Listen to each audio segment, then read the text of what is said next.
here we are once again about to crank out some more Nachmund terrain.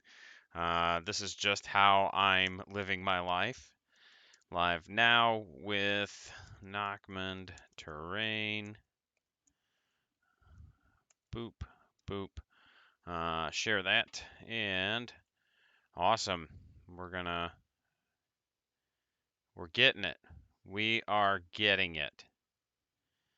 Really, I'm pretty close to done. I think I only have a handful of boxes of this left. I've already started the painting process, so that's pretty cool. You know, we're finally getting to the end. The end is nigh. This is the end. Nope, that wasn't anything important.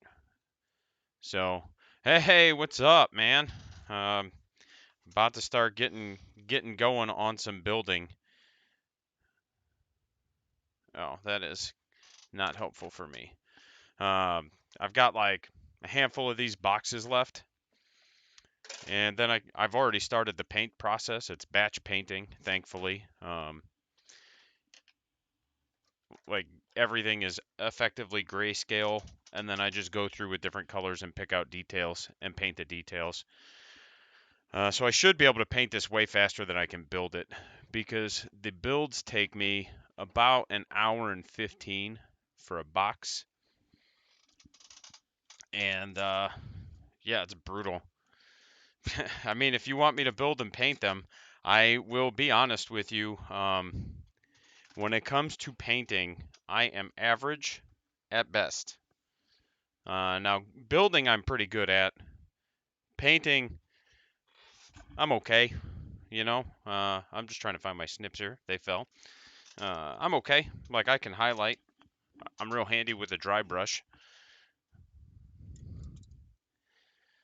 I don't do much with the edge highlighting. I have done some wet blending, but that's a skill I'm not super great at.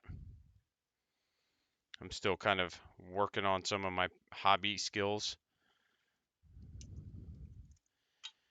I did start priming my kill rig that I did the squig swap on. That's how I'm calling it now. It's just a squig swap. Took the squig off and replaced it with a truck and some battle wagon bits and stuff. So probably work on painting that on stream once I get this done. Oh, I love it, man. It's so dumb looking. That's like one of my favorite things about having played orcs for as long as I have. Like I can literally go anywhere with any model and just be like, "Hey, this is a whatever," and everybody's just like, "Yeah, sure it is." You know, you idiot. Like I did, was it Cataclysm? Cataclysm Games. They did a tournament. They're kind of like on the Wisconsin-Illinois border, and I had never had whatever the battle wagon. I had never had the official model for that thing. I just kit bashed them out of like chimeras and rhinos and all kinds of stuff. So I was going to a tournament there and I was like, "Hey man, I got my kit bashed bone breaker. Can I play with that or do I need to have the actual model?" And he was just like, "Well, send me a picture of it." And then I sent him a picture of it and he's like, "God, you orc players are literally the worst." Cuz it's just a hell yeah, dude. Well, mine was it was a rhino, and then I had stripped another rhino chassis down to make it a little more narrow, and then used pieces of sprue to look like iron bars. Aw, you're so sweet, Dan. It's probably why my kids like hearing me read them books too. It's gonna be my OnlyFans. I'm just gonna read books in my underwear, give people a taste of the dad bod while I gently read them nighttime stories. But yeah, no, it was I had pared down another rhino, and then, like I said, built effectively frames out of sprue and then use those to kind of bolt it together. Yeah, but you got it.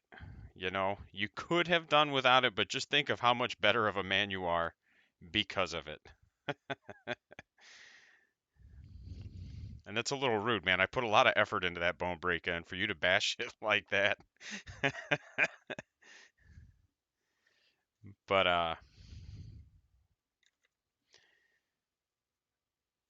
yeah, that dude was just like, you're out of control. You orc players are out of control. And he wasn't like being mean or anything.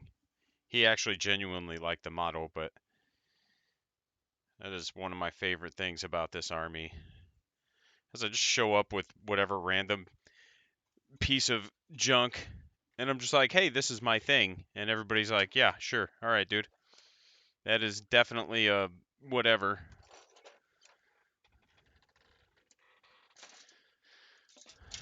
All right.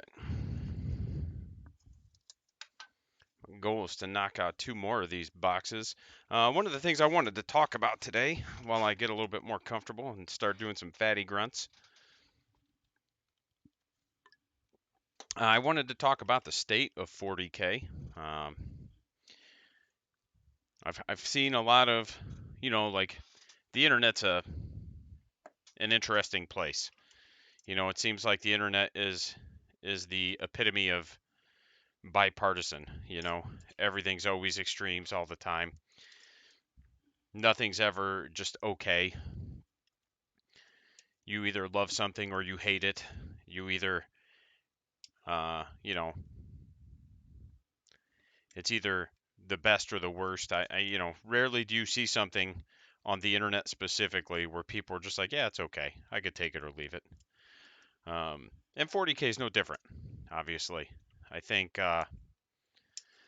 ninth edition seems to be, at least again on the internet, seems to be kind of polarizing. You get a lot of people who poo-poo it, and you get a lot of people who are like, "This is the best ever." I haven't seen, and maybe it's because the people in the middle just don't really vocalize their opinion that much, and that could be part of it. But I'm kind of curious. Like Frank, I know you've been playing for a while. Kind of curious to know what your thoughts are on ninth edition. Um, Dan, I wouldn't mind hearing yours also, even though I know you've not been playing quite as long. Personally, I I enjoy ninth edition. I've been playing since third,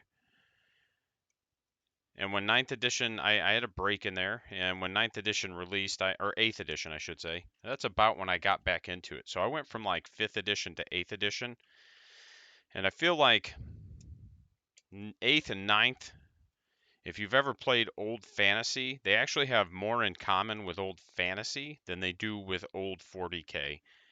And that could be why I kind of took to it really fast. Like the AP rules are how AP worked in fantasy.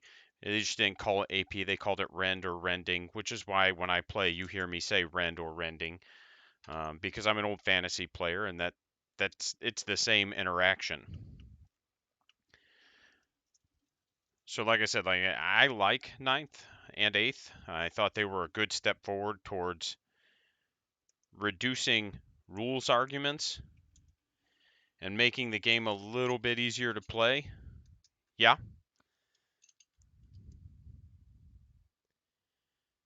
Yeah, no, and that's yep, absolutely. And I can agree with that. I in the moment we don't see it, but us guys that have been playing for multiple editions can look back and we can honestly say that this, while Games Workshop is not a perfect company by any stretch of the imagination, um, well, that's good. So I didn't like the Psychic Awakening portion of eighth, but that was, I think, more to do with the game was not very well balanced at that point, and they had a lot of rules that they were just dumping as a company. But no, I agree. I think generally ninth is about as balanced as you're gonna get 40k in terms of overall. Like I don't think there's good internal balance, and when I say internal balance, I don't think each codex is as good as it could be. Certain codexes overall are better cover to cover, and that's going to happen, and I acknowledge that. A game this big, you can't have perfect balance. But when you've got and I'm going to speak about a couple armies here, just because I did just do that video. But when you've got orcs who have one or two factions who are good at a competitive level, and then the rest of, and when I say good, I mean average. Like that is what good is in this instance. They are average at a competitive level, but then the other five factions in the book aren't even average. Like that's not good internal balance, and I'd like to see that kind of tighten up. And the state of 40k, in my opinion, should be broken down into 2 or 3 different.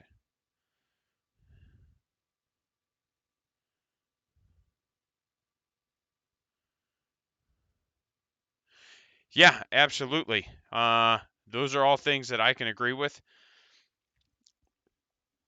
I think the hobby portion is really strong right now. You definitely see a lot of like Instagram posts and social media posts of people doing their various hobby projects, their dioramas and everything else. So I can get behind that. I didn't realize you've been playing that long, Dan. I'm sorry. I thought you were a little bit newer. I apologize. It's probably because you look so young.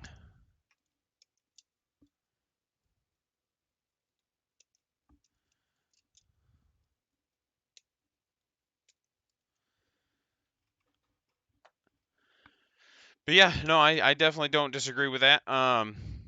You know, it is, and it's weird, because I'm sure Frank remembers, and I honestly have no clue how old you are now, Dan. I just thought you were quite a bit younger than me, and I think you just proved that wrong. um, so maybe you can also remember a time where this was not only was this not cool. That's right.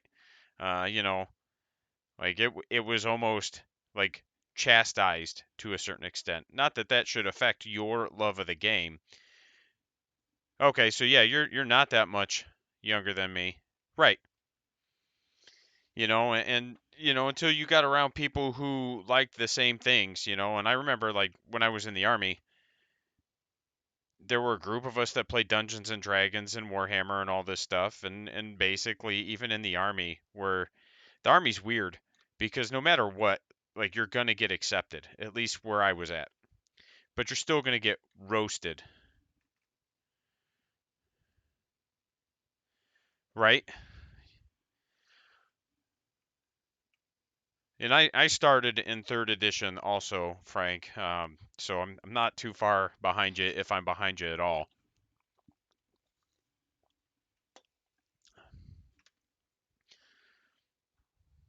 But no, and I agree with basically everything both of you said. There's a few things I'd like to see kind of get toned down, rules wise, in the new edition, but that's personal preference. I'd like to see some, if we're gonna keep stratagems. Nice. I did not play second edition at all, but I got started sometime in third because it was in the 90s. I was in high school, so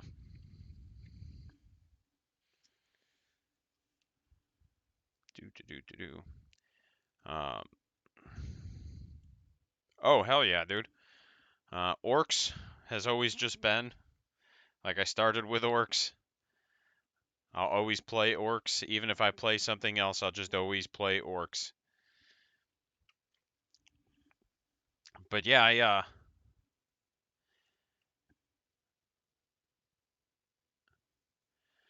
I had a buddy that played Marines. Like that's how we got started. Was we used to have a hobby store here in Valpo, right? Yeah, cringe. Uh, we used to have a hobby store here in Valpo called Valpo Pet and Hobby, and my buddy and I used to drive up to Galactic Greg's when I was younger, and we'd buy Magic cards and play D&D and stuff. And then he come up to me one day and he was like, "Bro, you gotta see this. There's this store in Valpo and it's super cool and they got all these neat models and stuff and you gotta come check it out." And I'd been in there before just because we would buy, like random things for dungeons. Like they had RPG books and stuff too, but they also had like model trains and planes and shit. Like they had a whole lot of stuff. It was such a cool store. And you know, I go in there and he's just like, "Look at this." And it was like a box of Space Marines and I forget what else. And I was just like, yeah, like those are cool, I guess. But then like I see the orc boys right next to him and I was just like, "Oh my god." And that's how it started.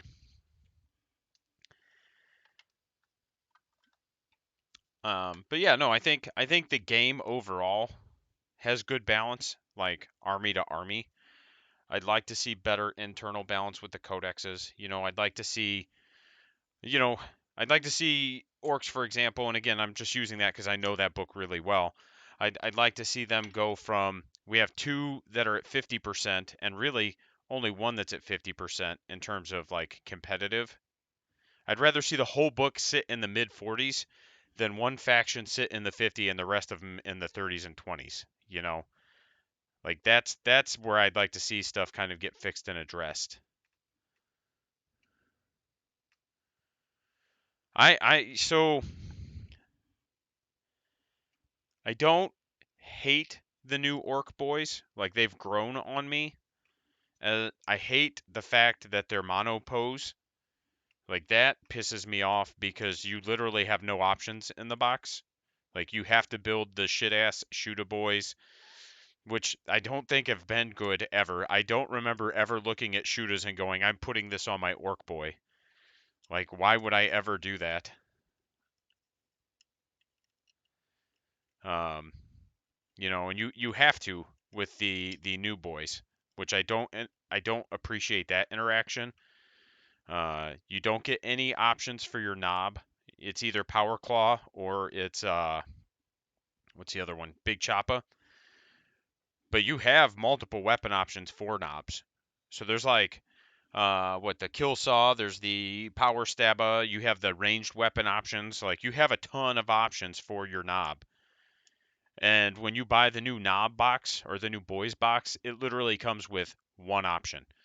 Like, bro, you can have a pistol and an axe or a pistol and a claw, and that's it. So, like, I don't enjoy that, but aesthetically, I do like them. They've grown on me. When they first came out, I was the old head going poo poo poo poo. New boys are stupid.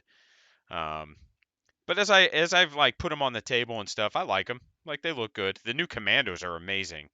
I That box is gorgeous, and they still have that kind of cartoony look, but still use the new boy sculpt, so it's even better. Like the knob's got his little ball cap and shit. Like it's so good. Um, but yeah, no, that's where I'd like to see it kind of get addressed or fixed. Uh, Orcs are weird. Again, just I have the most knowledge about that book, you know, and they're always going to kind of have that interaction, I think, where you just have one faction or two factions that are good or average, and the rest of them are just kind of poopy. And that's just kind of their interaction with the game. In 8th Ed, it was Death Skulls all day long because they had the army wide invuln, and they took that away for 9th Ed, which is fine. Um, Dude, flash kits are so dope. That's not a new model though. Like that, those have been around for a bit. I don't know how long, but those are super cool with their pirate hats and stuff. Those are some of my favorite models. That was actually so my first tournament list coming out of this edition. It's funny. I that this the GW was releasing all their leaks on orcs, and man, I don't know if you guys know Kyle. Dan might. I doubt Frank does. Although Frank, you might have like met him at the tournament. he usually plays like some sort of weird Imperium soup, and he's just kind of a goofy dude, super fun. But they started leaking these orc rules, and Kyle was like, "Bro, these orc rules looking really good." And I was just like, "This book is gonna be trash." And he's like, "No, man, you guys are getting T5. It's gonna be so good." Uh, no, I don't think that's sad. You come in contact with a lot of people. I would assume that's probably normal. Um, Honestly, the only reason I remember names as well as I do is that I spent almost 20 years in sales. So I just had to like learn little tricks to remember people's names rather than just being, "Hey, you." So,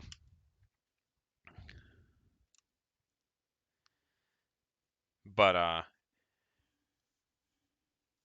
oh yeah, this box almost done. Give me 1 second. I gotta check on a sick.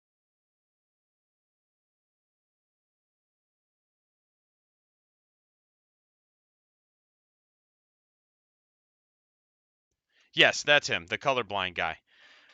Blonde hair, usually has like a goatee or a beard. Um, Super nice dude. He he was on the hype train for orcs when it came out, and I got put into an orc Discord channel because they had leaked screenshots of the entire codex through the app on Discord. So I was able to literally get cover to cover the whole book outside of a few things early, so I could start kind of digging through it. And I'm on this Discord, and all these orc players are talking about how good this book is. Yep, that's him. That is him. Also brings a knight on occasion. Yep. But this whole Discord, man, they're just like, "Oh my gosh, this book's so good." And I'm not even playing. I'm like the only person in this Discord who's just like, "Dude, this book is not good. You guys are crazy." Um and everybody's talking about how good snake bites were. And I'm not even playing. Like when this book released, that Discord channel, and I mean it's a big channel. It's like thousands of people. And they're all on this snake bites hype train. And my brain immediately was like, freebooters is going to be stupid. And they're like, "Nah, it's not that good." I'm like, "Yeah, all right, dude. Sure." And then, yeah, the first list I played at a tournament, it was, man, back when the orc meta, and really just the 40k meta, was a bunch of flyers. And then it was, if I go first, I win. If you go first, I'm still probably winning unless you can just like kill my flyers. You know, because like Drukari and Admech also had those bonkers jets, and we had this big ATC down in Indy that we went to, and this is a 2-day event. And I'm playing orcs, and there's I think there were a lot of teams. I don't remember how many teams. I mean, it was a 2-day event, so there were that many teams. Um, and out of all those teams, I think there were 6 orc players. And of the 6 orc players, 2 of us did not have the jet rocket truck squig buggy spam. One dude was playing Goffs, and he's always played Goffs. That's just like what he's done. And he just brings a lot of boys and Gaz. And he was just like, instead of being in big blobs of them, and remember, this is back when you had your 12 command points, he was like double battalion and bringing like 10 units of 10. And he was just like, "Hey, you can't kill them all. I'm just going to advance them turn 1, and whatever's still alive is going to advance and charge turn 2. And this is what we're doing." Like, it's a very straightforward kind of one-dimensional list, and I loved it. It was so funny. Super nice dude. And then there was mine. And mine was not quite so straightforward. Um, right? Oh, dude, it was awesome. He ended up playing Bailey. Like, our team played his team, because it was an ATC style, and he played my buddy Bailey. And like one of those where we were not, neither of the teams were playing for top spot at that point. So when we went into it, it was just like Eddie was the guy's name, and Eddie was just like, "Hey, I want to play Bailey. I haven't played him in a while, and they've known each other." So we're just like, "Yeah, whatever, dude. Have fun." Uh, and Bailey plays Dark Angels, and he just got rolled. Like he just got drowned under so many dice. Um, and then my list was way out of left field. Like I would put it on the table, and I had so many people just stare at what I brought and just be like, I don't even know what the fuck I'm looking at. It was 2 5-man units of Coptas, and they just had the rockets, right? And then 2 5-man units of Mega Knobs with rockets and Power Claws. And then, God, what was it? A unit of 2 Scrap Jets. The Mega Dread. Some boys. And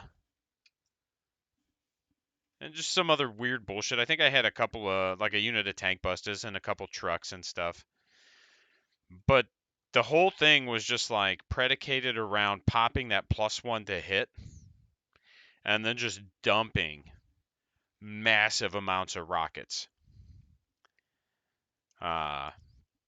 So like round 1, I play this dude Mike Neese, super nice dude. Super nice dude.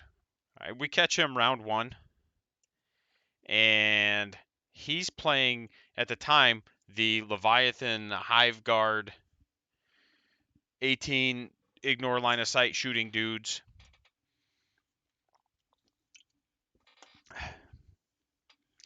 And I had the benefit of playing against that almost exact same list all week in practice games against another buddy of mine, Brian.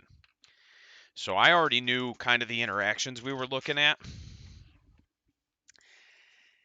And so I look at Mike, and I'm looking at his list, and we're kind of talking. And I'm just like, Mike, I like you. You're a good dude.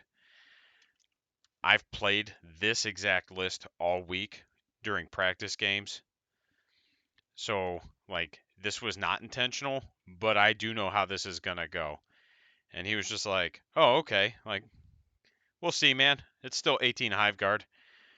I just put my Copters in the Teleporta. Actually, they just inherently Deep Strike, I should say. Put them in Deep Strike.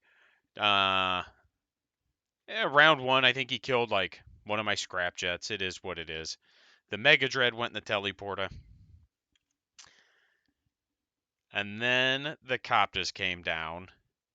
And that's when I killed my first unit in round 2.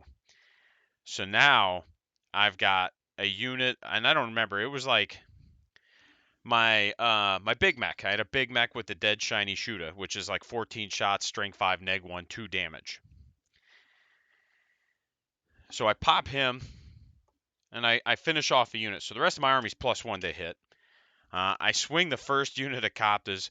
They're 5 Coptas is 10d3, strength 8, neg 2, 3 damage shots. So they do the Lord's work into something. So I get another +1 to hit, and obviously you can only net 1, but this does become relevant. So I get another +1 to hit, send my next unit of Coptas at something, it evaporates, and now I've got a +2 to hit, right? Which means I can negate the penalty for moving and shooting my heavy weapons with my Mega Knobs. So now I throw another 10 D3 rocket shots at stuff, all hitting on 4s. And like that one shooting phase, I think I just like had to have been a third to half his army just gone. And he was just like, what the fuck? And then we got into melee, right? And my war boss got in with something very killable, like a Broodlord, with their 5-up invuln. And then my rockets got in with his Coptas got in with his Hive Guard. So then it was like, all right, I've declared my WA. Here's my, 7 attacks out of my war boss into your Broodlord. it's dead. So now everything's +1 to hit. So now here's my 45 attacks from my Coptas that are hitting on 2s. So there go your Hive Guard. And then it was, okay, now that that's done, here's my like 25 attacks from my Power Claws hitting on 2s. So it was just like a lot of synergy once I got that first unit dead. And coincidentally, like my 2 losses that I got at that tournament, one of them was against Grey Knights, and I didn't kill a unit until round 3. So I couldn't, like at that point, I just couldn't catch up in the score. Because orc shooting is still orc shooting. Like it's all over the place. If it's hot, man, it's hot. And that was the issue, is that I just didn't kill a unit until round 3. And then don't get me wrong, like once I started killing stuff, like that Grey Knights player just evaporated. But it took 3 turns, whereas like most of the other games, I was at least able to pop something turn 2. But turn 3 was just too late, and I couldn't catch up. And then my other loss was against like the meta orc list, and I went second. And it was only like a 10-point game, so I can't complain. Like that was a good game, and he was a cool dude. I did enjoy that game with him a lot. What a tangent I just got off on. Um, so yeah, state of 40k. um, no, I would like to see better internal balance inside the codexes.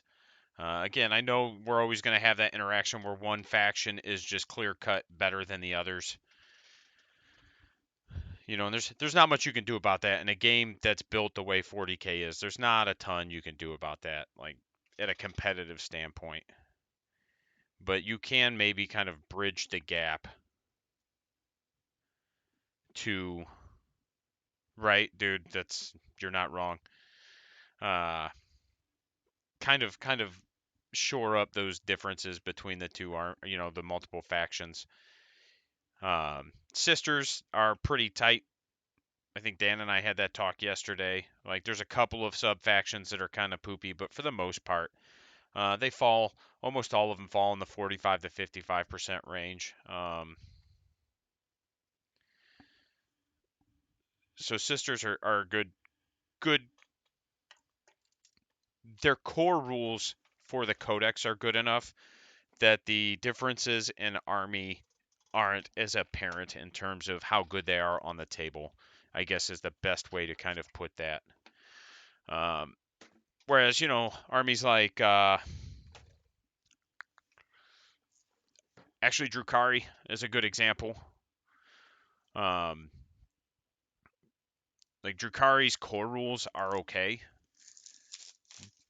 but the sub factions are really where they get the most benefit. Like Power from Pain is a solid ability and a solid rule.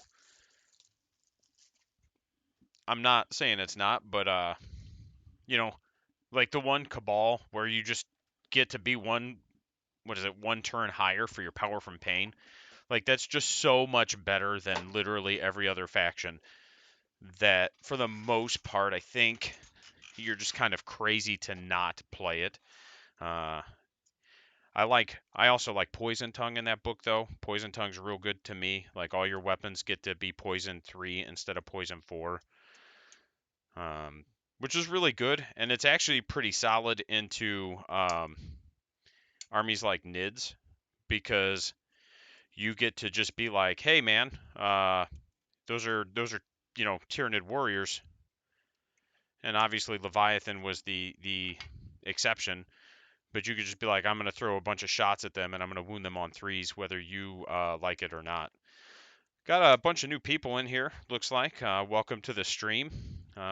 Basically, we just kind of hang out and talk about 40k or whatever else anybody wants to talk about, and I kind of build stuff. It's not super exciting what I'm building right now, because I'm wrapping up some work for Games Workshop. We're building terrain for the New Mexico Grand Narrative event. People want to win, and because they do, they always bring the meta.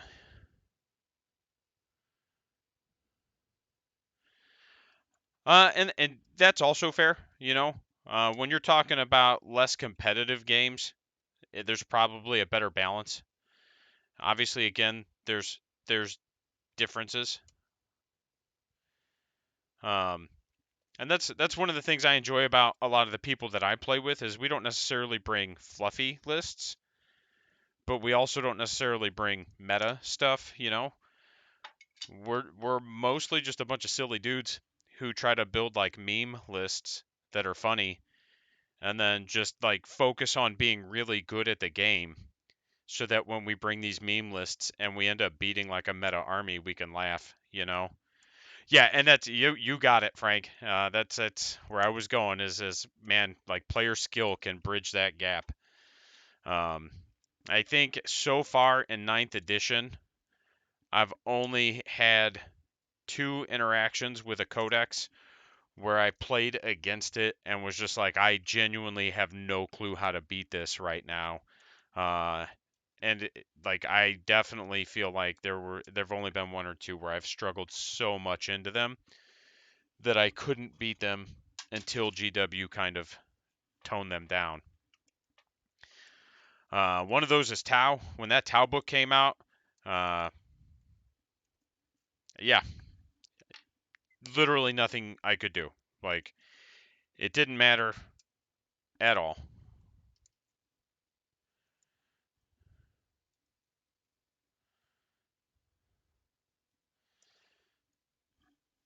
Well, and the main thing with player skill, I think personally, isn't even necessarily that you have to know like your opponent's army. You just have to know what questions to ask. Because, you know, you can't know everything about. Yeah, Tau was absurd when they launched. And after points adjustments, I think the normal 2,000 point list ended up being pointed out at like 25, 2,600 points. So that lets you know just how far off GW was when that book came out. Clowns, I never had an issue with, Dan. Even when they first came out, like the dark, I didn't enjoy playing with or against, I should say, because I don't like being punished for playing the game the way I like playing it. So anything that's like I get to fight on death was just like kind of shitty for me because I play in melee. So here I am just getting punished for playing the game.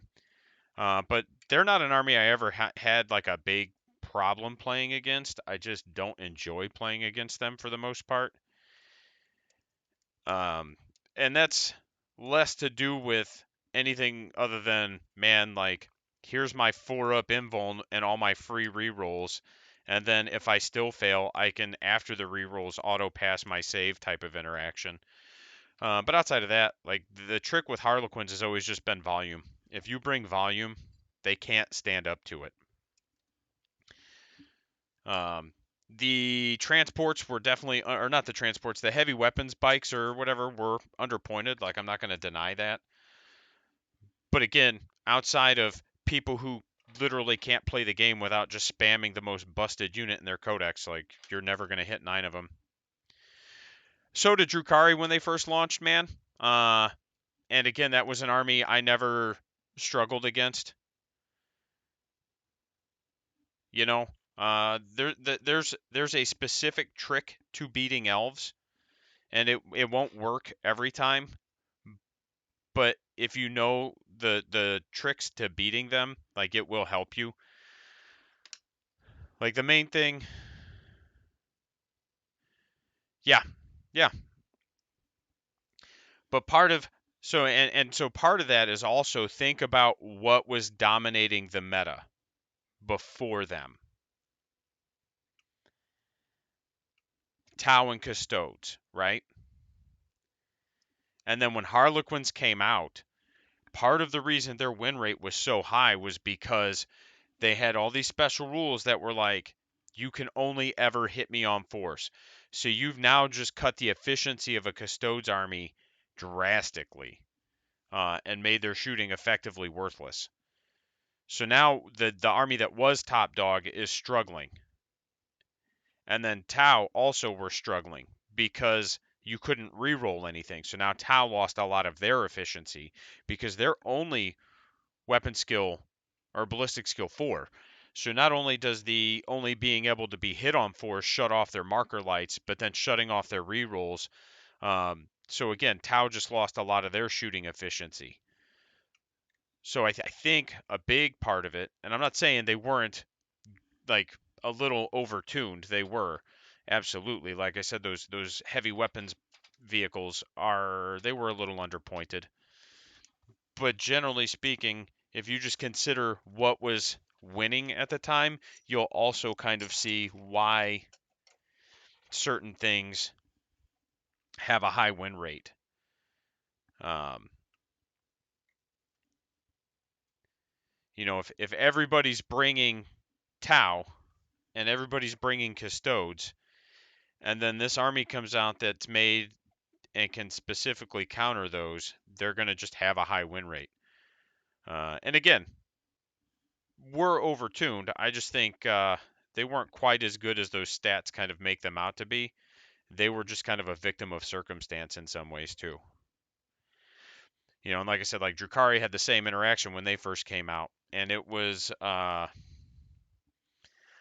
I've played against some skilled Drukhari players, man. It's not like I just like randomly pulled somebody off the street. And they weren't an army that I ever really struggled into. It's just understanding what they do, how they do it, and what you can do to get around it is a lot of it. Guard arguably would be pretty good into any kind of elf list simply because of the volume. The only thing that's going to make guards struggle is they don't have any fallback and shoot interactions, and then the elf mobility, they're going to be able to tie up your vehicles immediately. Now, obviously, that's not going to happen once the book comes out, because I think that's already been kind of leaked or announced, is that your turrets are going to be able to shoot outside of combat.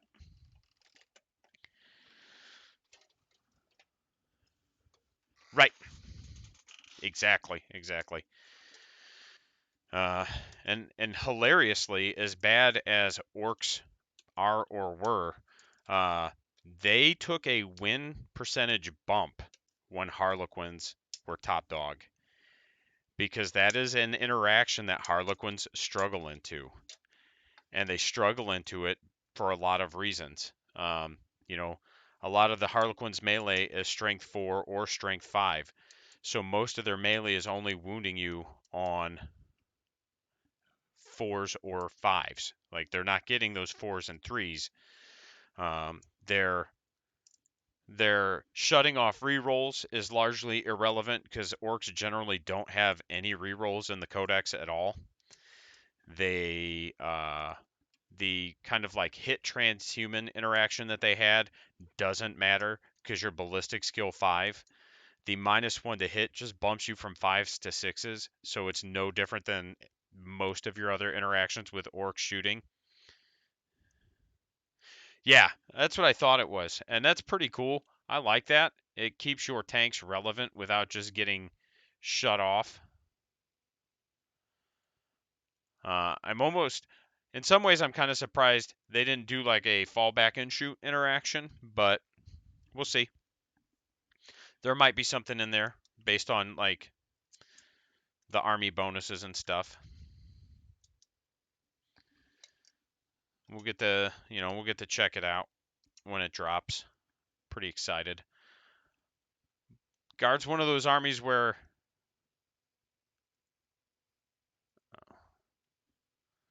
I've always liked it, and I did have some guard models a couple times, but it's not an army I could consistently play. It's way too shooty for me, um, which is same with Tau. Like, I like Tau. I've had Tau models, but Tau are just like, it's too shooty for me. Like, I'll do it, I'll play it, and they're fun sometimes.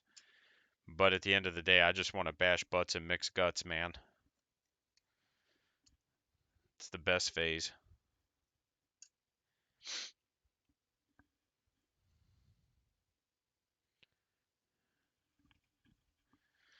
Hell yeah, man. I mean, it's Imperium for life. It sounds like with some of you guys, which is it's terrible. It's terrible. All right, I think we need to switch to water.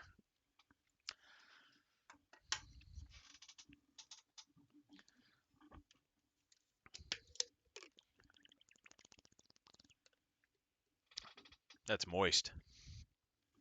I actually, so I just, speaking of orders, I just committed to the, what is it, the Imperium magazine. We, yeah, so I also like Crusaders. Um, like they're some of my favorite. And I like the Krieg dudes. Like I like them a lot aesthetically, and the Steel Legion.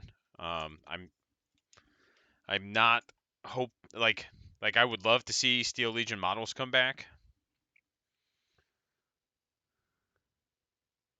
Yeah, that is the nice thing about Marines is that man, it does not take a lot of time and effort to get them on the table.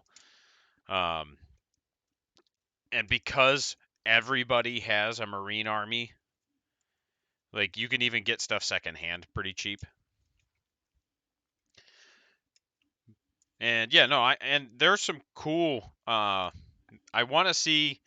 So 2023, I'm going to be building out a third army. Like it's not one I'm going to play at any kind of events, at least not in 2023. I'm already committed to what I'm playing at events for 2023. It's Drukari and probably Orcs, you know, but we'll see. Definitely Drukari, and I mean just mono Drukari.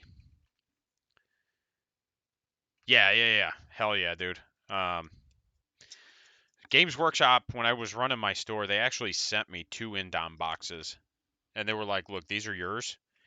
You need to have a Marine army in your store." Because like my rep was just like, "Hey, don't you have a Marine display?" And I'm like, "No, why not?" And I'm like, "Because they're Marines. Like that's terrible. Why would I do that?"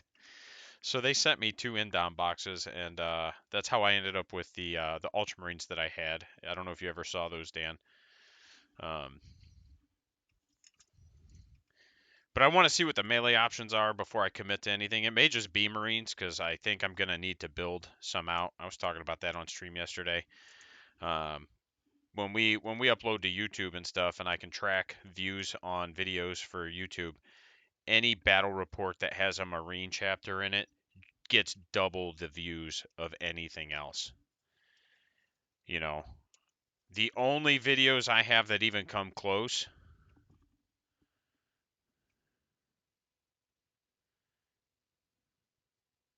Okay, sorry. Cool. Uh, like the only video I have that even comes close to any kind of bat rep with a Marine army is a couple of my rules videos that break down some of the weirder interactions in the game, which is funny. Um, like the Yunari video that I did has really good feedback and views, and I didn't expect that. Like I kind of figured that'd be a niche kind of interaction. Like I just figured most people would be like, yeah, whatever. But I was really surprised at how many people were just like, hey, this is awesome. Really needed this. So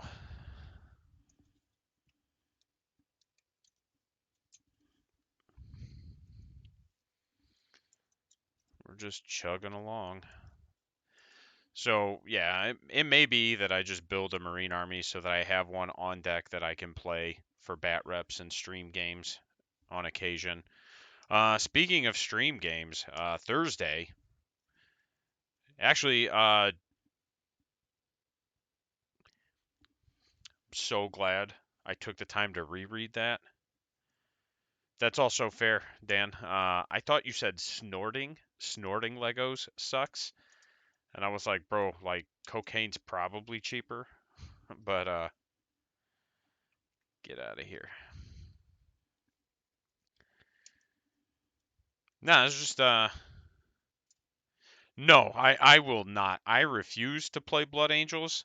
Um and a lot of that has to do with my interaction with Blood Angels players historically.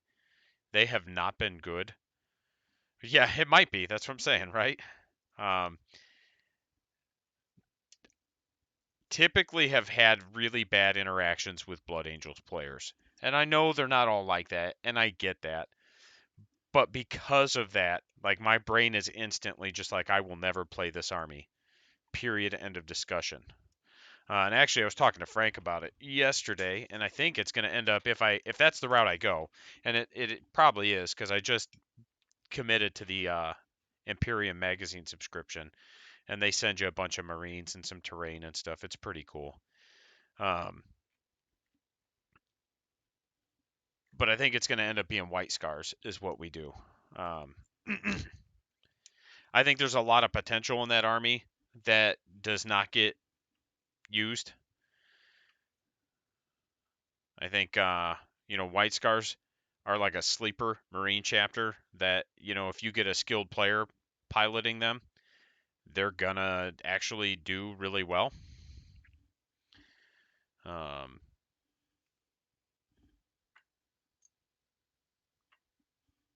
Their secondary is pretty strong. There's like some of the Marine secondaries are really good.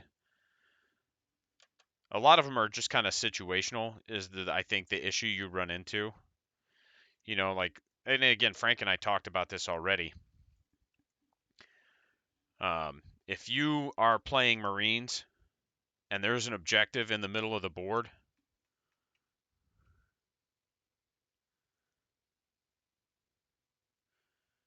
yeah, no, and then you just paint them whatever color you want, and then you can just be like, this is my successor chapter or whatever. Like, and honestly, I don't think anybody's gonna give a shit anyway. But Blood Ravens, dude, Blood Ravens. uh, no, like I said, Dan, like if you've got an objective in the middle of the board, I feel like O's of Moment is still effectively an auto take, because there's a few things that, to me, especially if you're playing them competitively, you should always take an apothecary unless you're just not bringing infantry. There's no reason not to. The apothecary's 80 points. I think it is maybe 90. Let's find out. There's my phone. Let's find out. And you don't even have to take the Primaris one. I would, just personal preference. But the regular one's cheaper and it does the same exact thing, which I think is an interaction that really just needs to get fixed.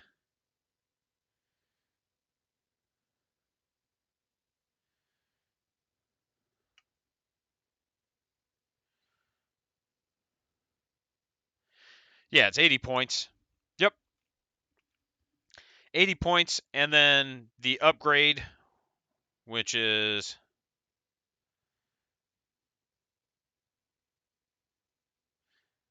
how many points is that? 15. Awesome. So yeah, if we assume it's 95 points and a command point for the selfless healer, if you bring back a model a turn, depending on what that model is, you're getting your points back. You've got, let's say, 4 turns. Let's say turn 1 you don't get to, all right? But if you're able to bring back one model every turn for 4 turns, like using aggressors as our example, because I told you that's how I would run it. And aggressors are not cheap. What are they? 40 points a model. So you've made your points back in 3 turns. Almost in 2 turns. Like 2 turns pays for its base cost. So unless you're just bringing like a vehicle heavy Iron Hands type of list, you literally should be bringing an apothecary to every list you bring, like for an event competitively. That's kind of my opinion on it. Yeah, yeah, I could see, and they're very good. Like they are. They've got a lot of staying power, a lot more so than, like you realize. Plus the doubling wounds for bracketing is really good, and they've got the Overwatch on 4s, I think it is. But yeah, so if you're bringing an apothecary, which you should be, like so good, then you should have the ability to kind of tank that middle objective for a few turns, right? Uh, so there's a unit that I want to be good, and it's not. And it's the God, what is the fifth, the forward deploying? Wish I was a dreadnought, but I'm not. The Invictor Warsuit. Like I am bound and determined to figure out how to make that thing just not suck, and I am struggling. And I think part of it is that it doesn't have core, right? And it's what? It's T6. So it doesn't have core. So it loses a lot of interactions. It's T6. It forward deploys. So, like generally you feel like because it can forward deploy, it should. And this is not always the case. Sometimes you got to like have that restraint. Um, and because it's not core, like there's so many interactions, it just doesn't get. And I'm not sure why it lost, like why that unit is the one unit in the stupid ass Marines Codex that doesn't have core. Like that one does not make sense to me. It is what it is. Um, but it's kind of weird, It's really bizarre to me. Like here's a Redemptor, it gets core. Here's a Contemptor, it can do 6 flat damage to a vehicle. It gets core, and it gets an invuln. Invictor Warsuit, get fucked. you know, I don't know. It's like I said, it's just a bizarre kind of interaction to me, and I don't necessarily understand the thinking there.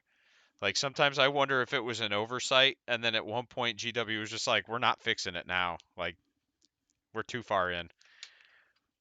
Or if it's because it forward deploys that they were like, "Well, maybe we shouldn't give it core."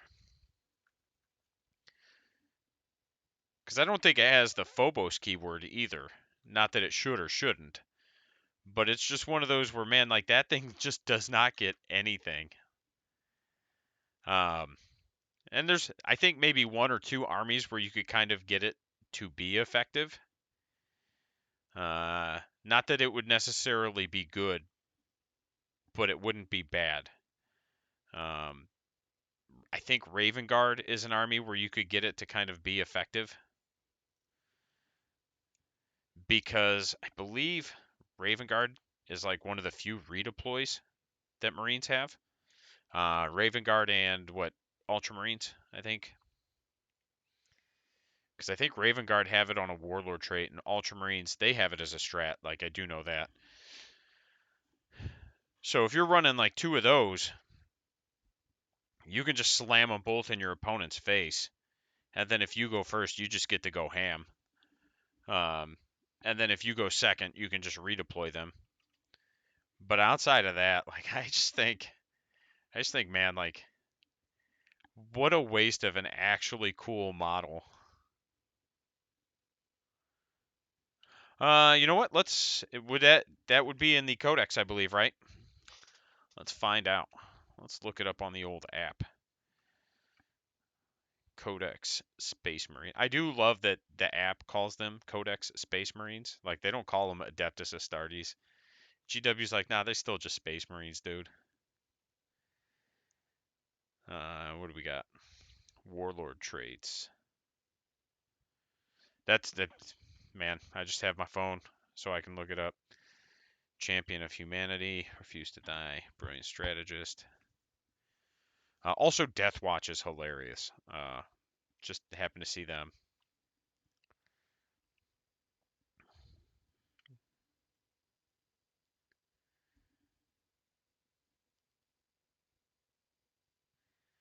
Imperial Fists, Iron Hands, Iron Resolve, Lord of Deceit. After both players have deployed their army, select up to 3 Phobos units and redeploy them. So there is one that lets you redeploy Phobos units. But like I said, I don't think that piece of shit has the Phobos keyword. No, it doesn't. So let's look at this. What's the Raven Guard one? See if we can find that real quick, because maybe that one's core also, which would just kind of keep you from doing that. Stealth Adept. Is that it? No. There's Space Wolves. Shoot and Fade.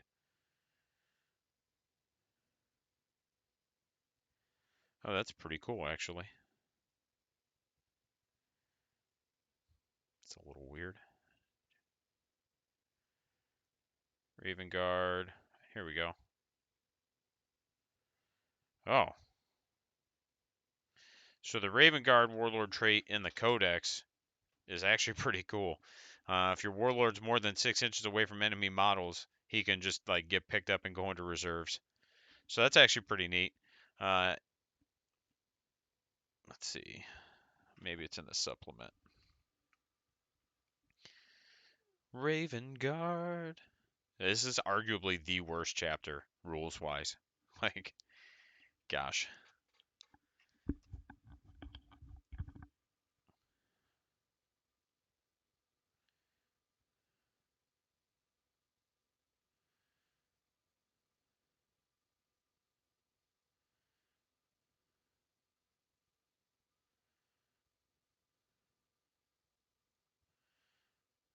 Oh, it's only infantry units. And it's only one. That's okay. So there goes that idea. If this warlord is on the battlefield, one other Raven Guard infantry unit, excluding Centurions. A little rude, but you could do Devastators, and that's funny because it allows you to put them 9 inches away from your enemy's deployment zone. Uh, Phobos is weird. Like, I want to like it.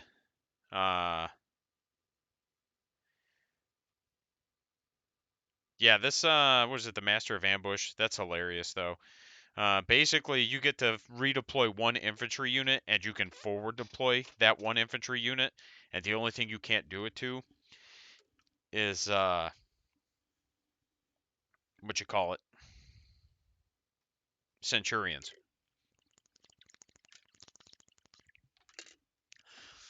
So there's a lot of implications there. I mean, you could absolutely do it to a unit of like Vanguard veterans with jump packs, and just like, oh, I go first. I'm going to redeploy my Vanguard veterans 9 inches away from your deployment zone, and then I'm going to move 12 inches, and I'm just going to charge whatever I want to. It's funny. That's why I bring commandos to every game, even if it's just a unit of 5. Nice.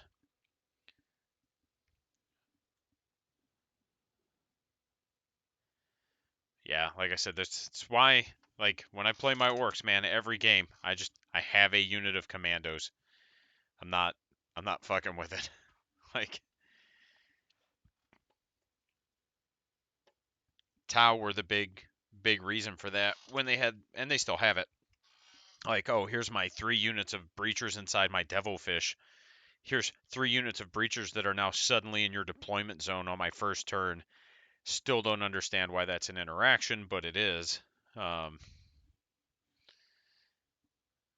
and so, like, I just started making sure I brought breachers to every game, or breachers, commandos to every game, because then their pre-game moves got slowed down drastically, and they couldn't just like zip into my deployment zone. Plus, commandos are just like effectively an auto include in most orc armies because they're just a really good utility unit.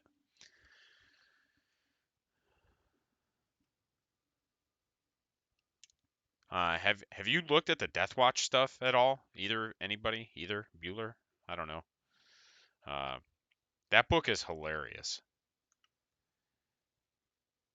But that is definitely playing Marines on difficult mode or hard mode. Like, but it is so funny.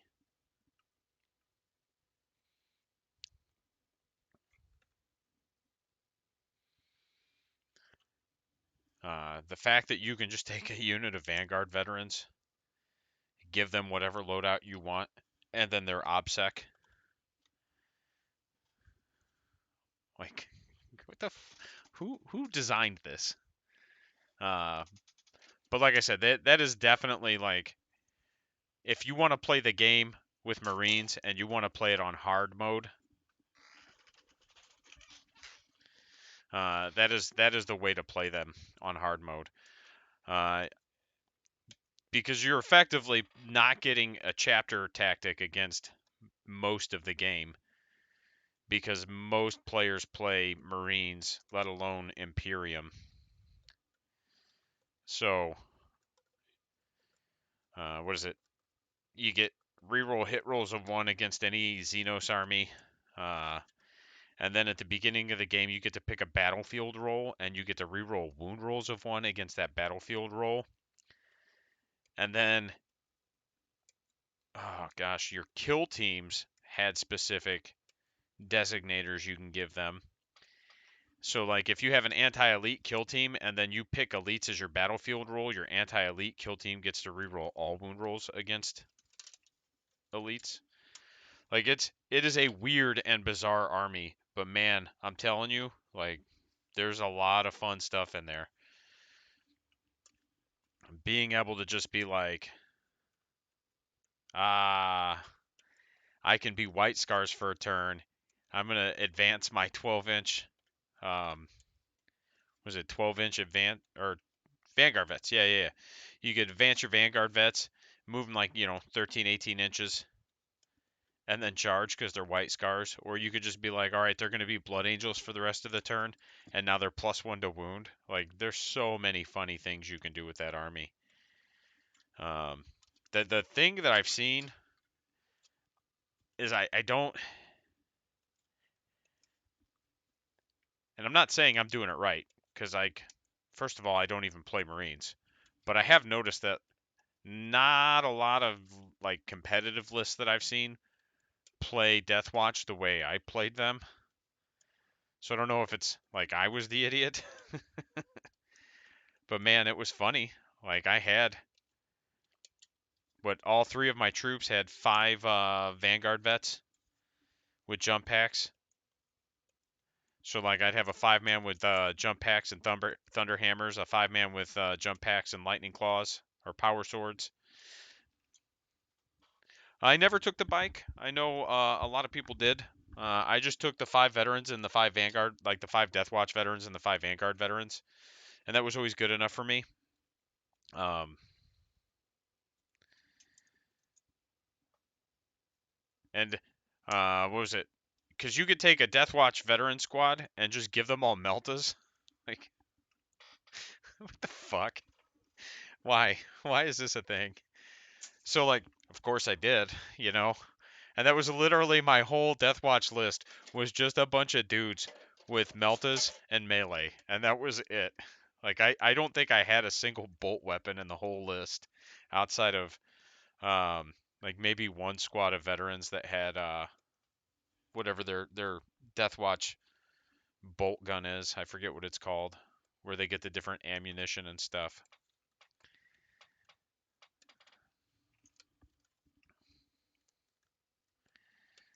It was a thing I did. Uh, I remember playing a game against my buddy Matt, and this was before Demons got their 9th edition book. And he had, what do you have, a Lord of Change? And I forget what else. Um, man, his first psychic phase, I think he dumped like 20 mortal wounds on me. Like, it was brutal. And I charged him with my Death Watch captain. And my Death Watch captain had, I forget what the relic's called, or Warlord trait, whatever it is. He had a thing where his hit rolls couldn't be modified at all, like shooting or fighting. Like he just couldn't be modified. And then his hit rolls of 6 ignore invulns. And again, it didn't specify what phase.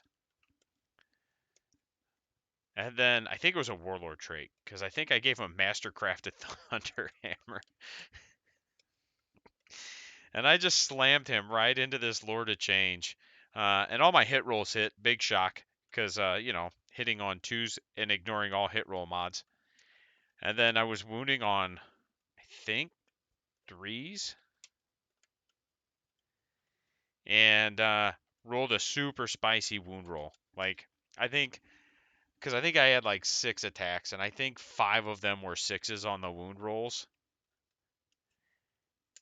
And because they were 6s, they just ignored invulns. And like that Lord of Change just took 24 damage or something dumb. It was bonkers. Like, was hilarious. I picked up most of my army, it felt like, to that Lord of Change in the first 2 turns, and then that Lord of Change just got obliterated by some idiot with a hammer.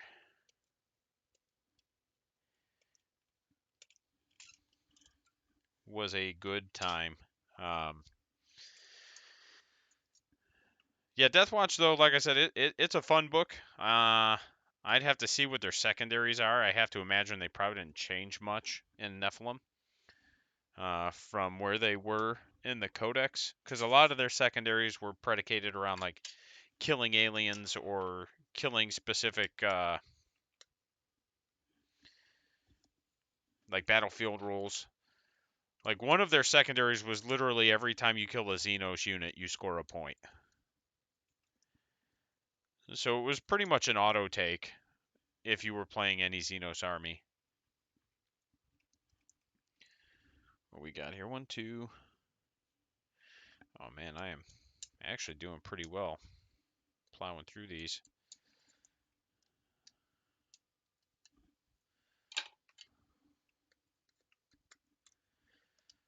Bum bum bum bum bum bum bum.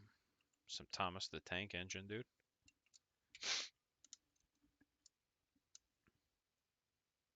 Oh, Austin messaged me. Oh, nice. Nice. Okay, cool, cool, cool. I gotta start filling out my streams.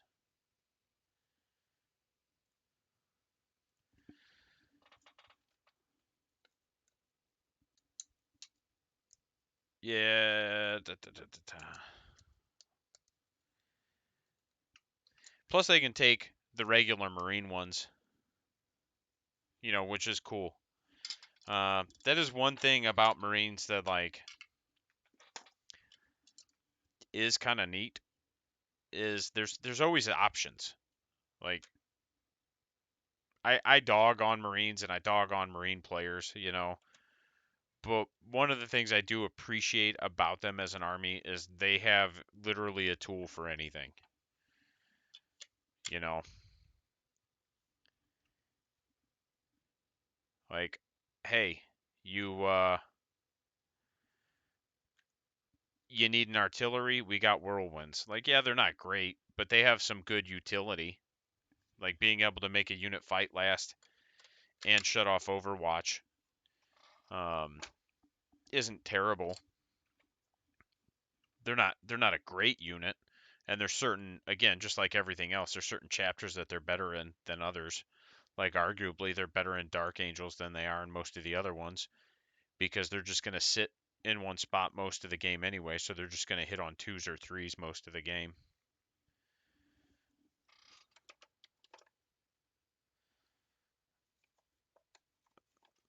Okay. Um, and any melee-centric army, they're not going to be bad in just because they can ignore Overwatch and they make somebody fight last. You know, so like that's not a bad thing.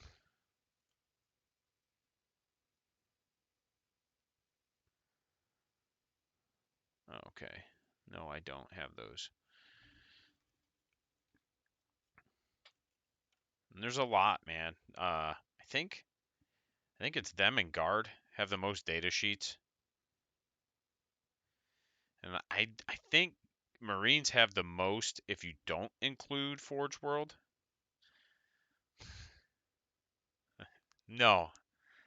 No, no, no. Not even a little bit. Just accepting that as a content creator, I'm going to have to like actually do something with them besides roast them. Hell yeah, dude.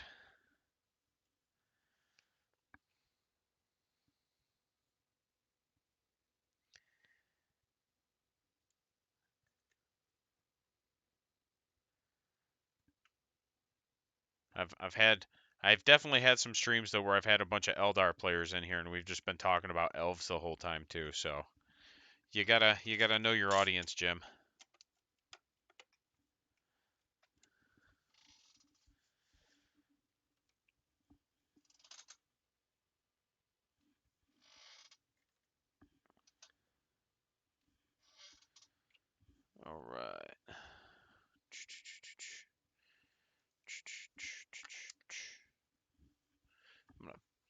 Once this box is done, I think I'm gonna call it, which it'll be a bit. Like I'm probably halfway through it.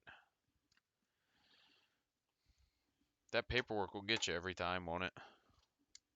Shit's terrible.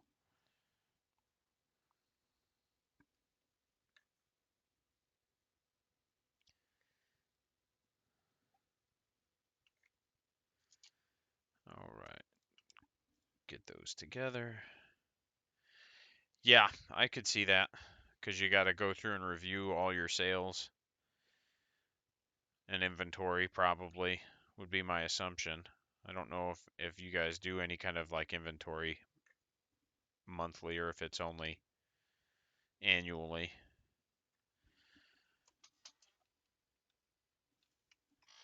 I know, like, when I worked for. Yeah, that's what I figured. I know when I worked for Sprint, we had to do monthly for. Please don't break. What you call it? The phones, or monthly for the accessories, like the cases and stuff like that, and daily for all the electronics, like the phones and the tablets and stuff. And actually, it was twice daily for that stuff because you had to do one at open and you had to do one at close.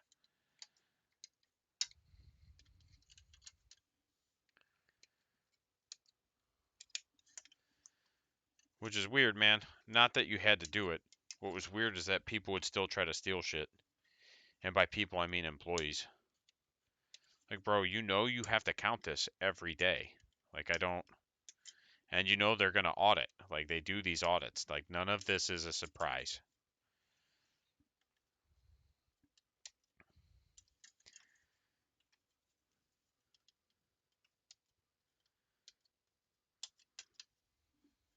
But it happened. It happened.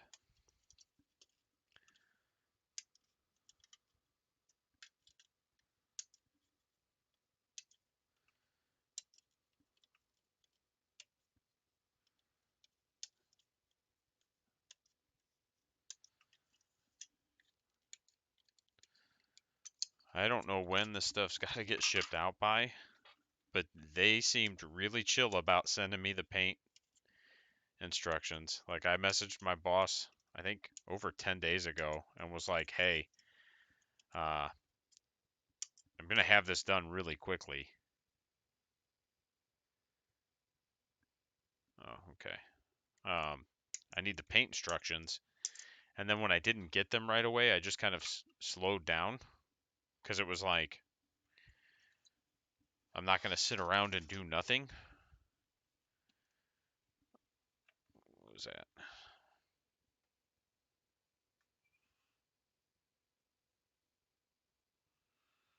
Oh. I got school pictures from my kid. Oh, okay.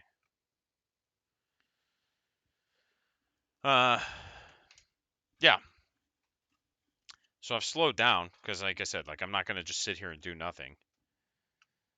And then I just got the paint instructions yesterday. Oh my God. I feel like that's not an exaggeration either. I feel like that's probably pretty accurate.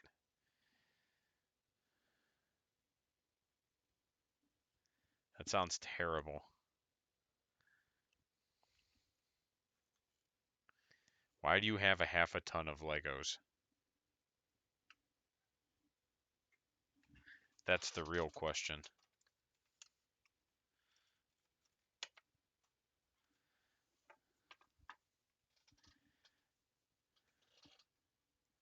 Oh, there you go. Well, that makes everything make a lot more sense. I mean, you could have just been like, "Hey, dude, I just like playing with Legos," and that also would have just made sense. Uh, Kids and I have made some stop motion videos before with Legos. It's a lot of fun. I'd like to get back into doing that this summer. That's fair also.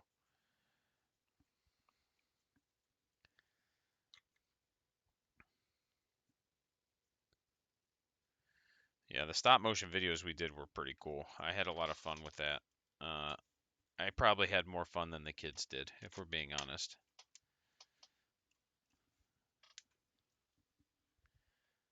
Like, they wanted to help, but they only wanted to do the fun stuff. Yeah, well, I don't believe me. Like, did process that into the memory banks so that I knew who to reach out to if we ever needed anything specific. For sure.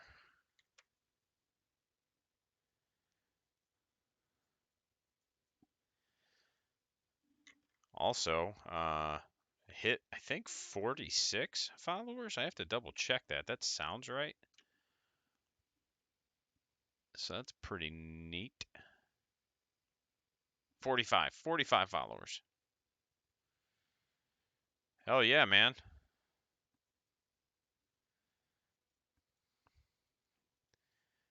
That's pretty cool. I think, going back to the conversation we had about now being a good time to like a great time for people who are into this type of stuff. Like, Lego is included in that. Like, now is such a good time for any kind of like what was normally called a niche hobby for adults. Uh, it is such a wonderful time for that.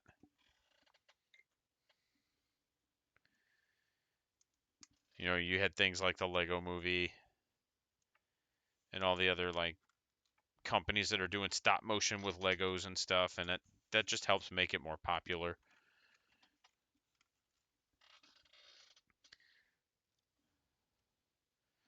Just tell me you got some of the super old medieval stuff. Like, God, I don't know why they ever stopped making that. Those were some of my favorites. I think we need super glue on this. That's poopy duty. Oh, okay.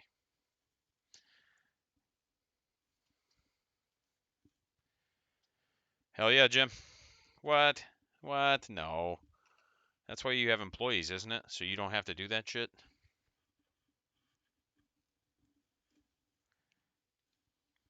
Oh no, my super glue done glued itself shut. Right? Rude ass.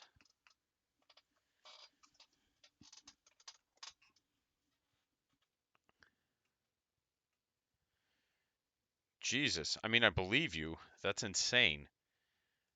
Like, I don't know. Like I said, I don't know why they ever stopped making them. Those things were super cool. And they make like great D&D minis and stuff like that.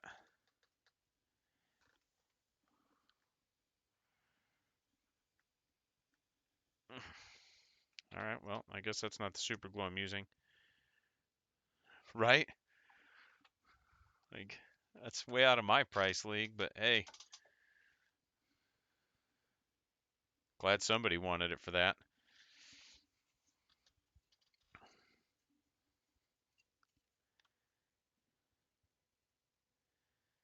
Coincidentally, one of the reasons why I never did Magic singles when I ran my store was I just did not want to spend my time sorting cards.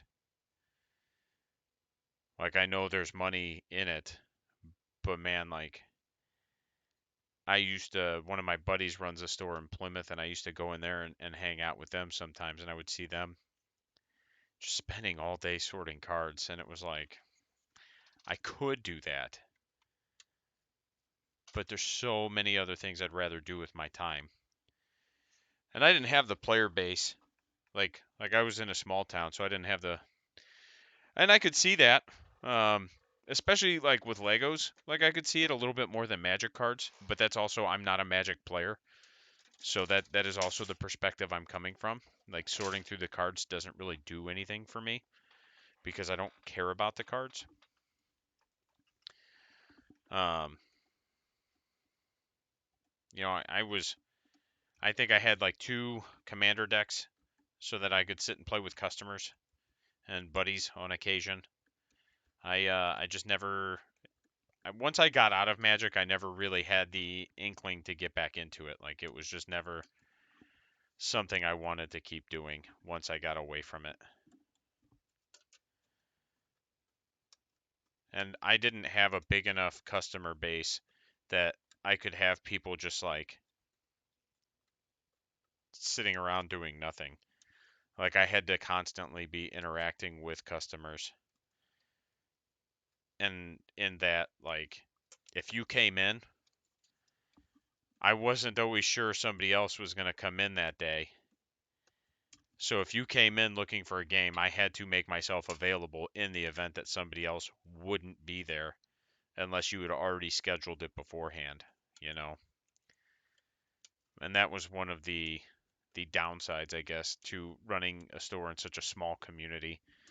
I mean, the upside is literally everybody knows you, and like you become such an integral and important hub in the community.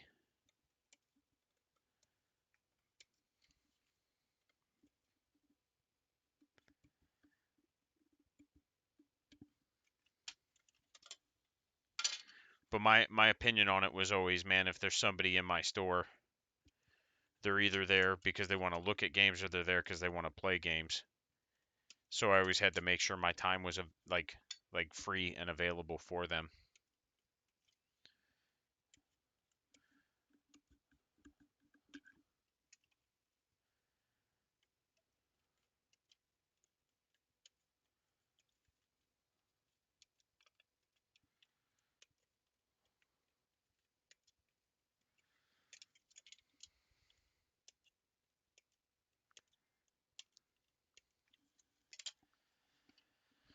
Oh, yeah, we can knock this out and then probably just do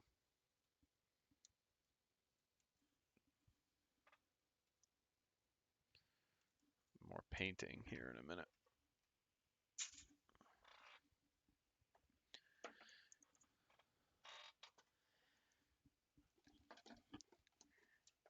Dude, if you'd have said to me at any point in my life I'd be getting paid hourly to sit here and build models, I would have never believed you.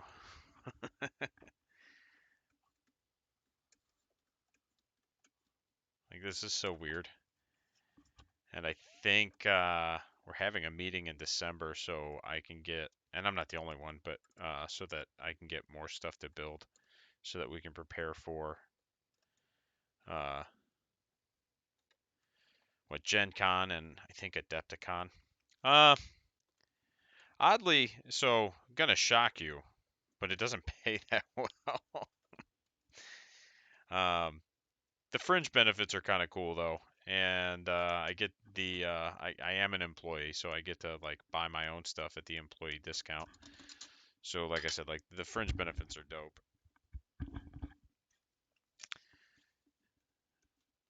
And when I'm not streaming, like I can just kick on a movie and sit here and paint or build.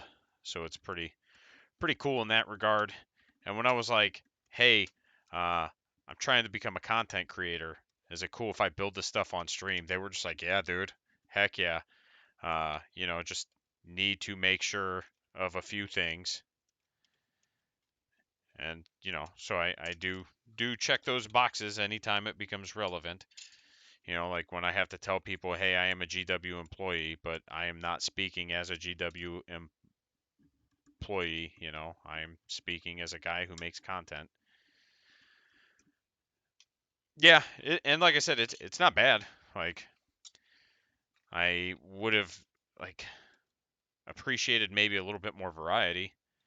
Um, this box that I'm building right now, I got 20 of them. So, like, there's that.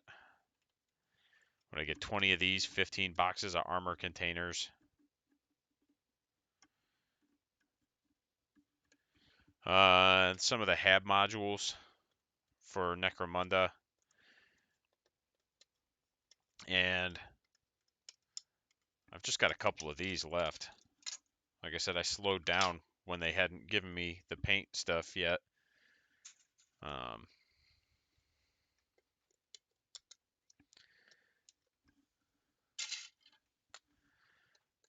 like once I saw that they weren't in a hurry, I was just like, all right, we'll get there when we get there.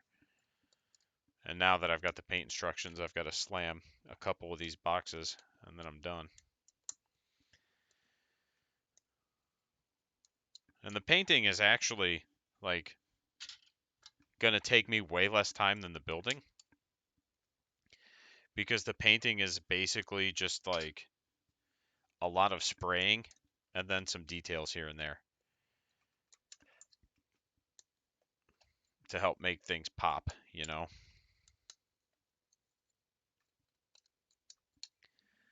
Like it takes me about an hour and 15 to build these boxes. I don't think it'll take me that long to paint these boxes because not everything's going to need a lot of detail, you know. It's one of those where maybe like go through and maybe hit some of these doors or like these keypads or this light here. Go through and do that. But it's one of those where I'll probably get like 5 of them out and just like, here's this color on all 5, here's this color on all 5. And I think I can probably do 5 in maybe 2 hours, would be my guess. Probably a little bit longer because I'll probably have like a movie or something going in the background just to kind of like break that monotony. But no, this is such a cool job. Uh, and honestly, I wouldn't be doing if it weren't for the fire. So it's one of those weird kind of like, look at this cool thing that happened, this silver lining to this bad thing that happened in my life.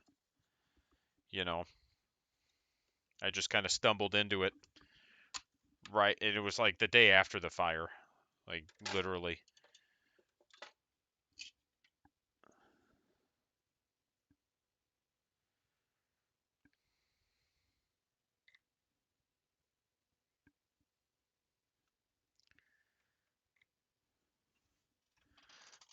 Boop boop boop boop boop boop boop.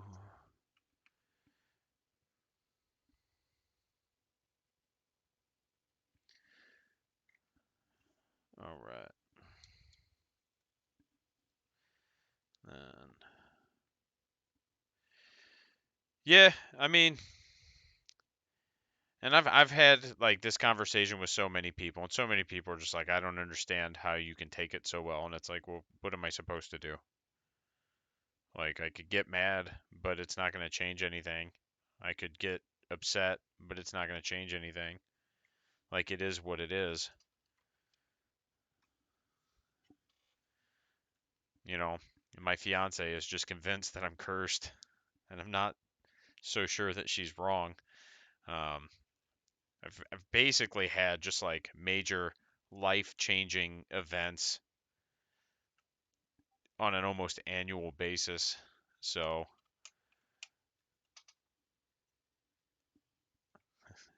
after a while, it's just like you stop being exhausted by it and it just starts being funny.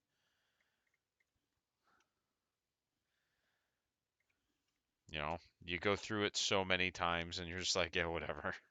Like, if this is the worst thing that happens to me today, I can only go up from here. If I had more time, like genuinely, if I had more time, I probably would. And that's coming from I really like making stop motion videos with them, uh, a lot. Like that is such a fun thing to do, and it's very like rewarding to see the finished product.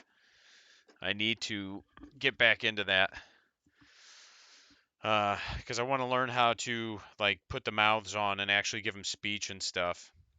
Oh, dude, it's a blast. It's tedious, it really is, but you know, like I don't necessarily do it because I enjoy doing it. I do it because I like seeing the end product. You know, I'm like, hey, this is a thing I made and it's fucking cool. And you can do it with your phone. Like there's apps for doing it, uh, especially if you're just doing something quick and easy. And then you can even do it on your phone, export it to your PC, edit it, do all kinds of stuff. Like I've added music and sound effects and stuff. Man, we did a like a Godzilla. We did some Godzilla stuff with some Godzilla toys, and made him breathe fire, and we used like an aquarium plant for his little like atomic breath and stuff. It's pretty cool. I do really appreciate it, and like once now that I've got like a more set schedule, once everything calms down with the kids again, I'll probably be looking at maybe doing that once a week with them because it's fun and they like it.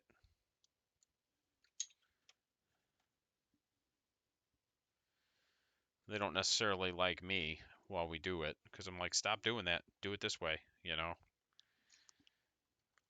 But then they see again, they see the finished product and they're just like, oh, this is so awesome. 'Cause sometimes it's not about the journey, despite what people tell you.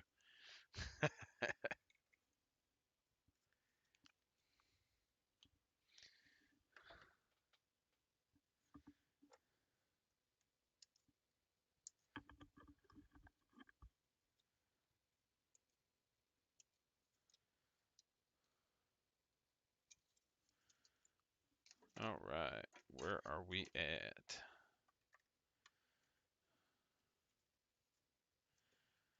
Let's see, we've been at this for about an hour and a half.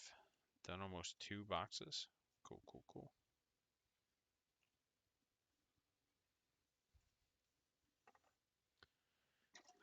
Yeah, that's it, man. Like, it's super neat. My nephews did some stuff when they were younger, and they're a little bit older than my kids because my brother's a little bit older. He's 5 years older than me, and so my nephews are, gosh, they're probably like 18 and 14, somewhere in there, 18 and 15. Um, it's pretty cool. Like, and I'm trying to get the kids to just kind of do things on their own too, so they don't have to have dad there. Not that I don't want to interact with them, but to give them like a creative outlet. Like, hey, you can do this. You don't have to have me here. I'll show you how to do it, and you can just do it. The downside is that like they don't necessarily want to do it on their own, and like my son's younger. He's 8 years old, so I get it, and he's got a little bit harder time kind of doing things on his own because he's just never really had to. Um, but we're working on that too. Whew. But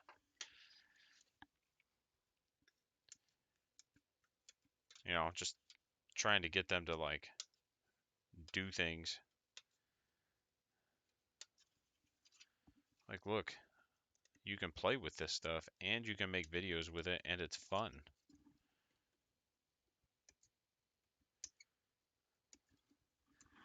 My daughter's getting old enough that I think we're going to start seeing her kind of explore some of that a bit more because, she's not quite a teenager. She's I think 12 in May. And I think once you start hitting the teen years is when you start getting like that willingness to put work into things a bit more.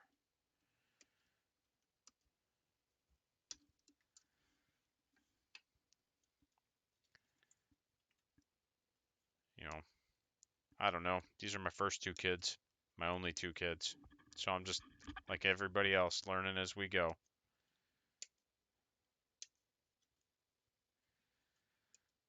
Bam. Heck yeah, this is flying.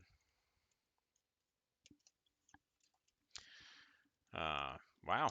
Again, anybody that's new here, welcome to the stream. We're just building some terrain. Just been kind of chit-chatting and stuff. That's usually how this goes. This is more about the hangout and the talk than what's actually going on my table. Just a quick shout out to anybody that is new here. We're at 45 followers right now. Once we hit 50, I am giving away a Warhammer 40,000 Combat Patrol. It'll be randomly decided. And I think that's a good enough self-pitch for now.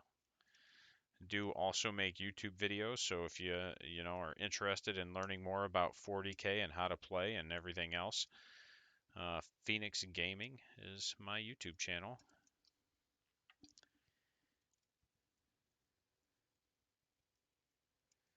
And we cover a wide variety of topics, from what to expect from your first tournament to different rules interactions in the game.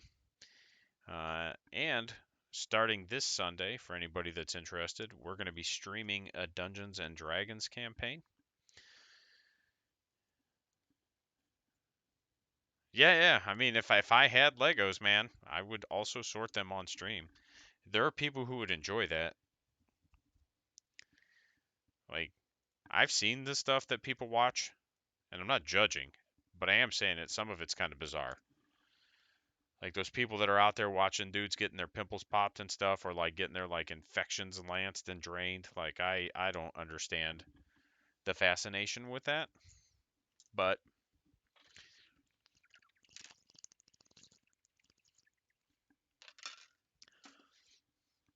it is what it is. Like everybody's got their thing. Right, and that's it. You know,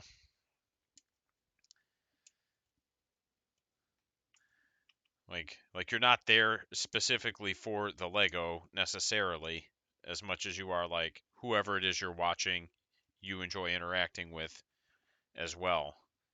And I get that for sure.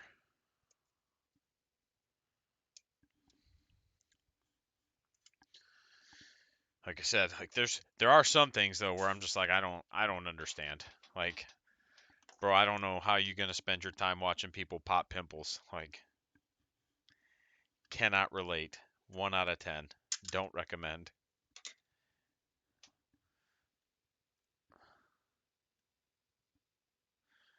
That is a lot of Legos. I just happened to look because my computer's been just like going ham on me.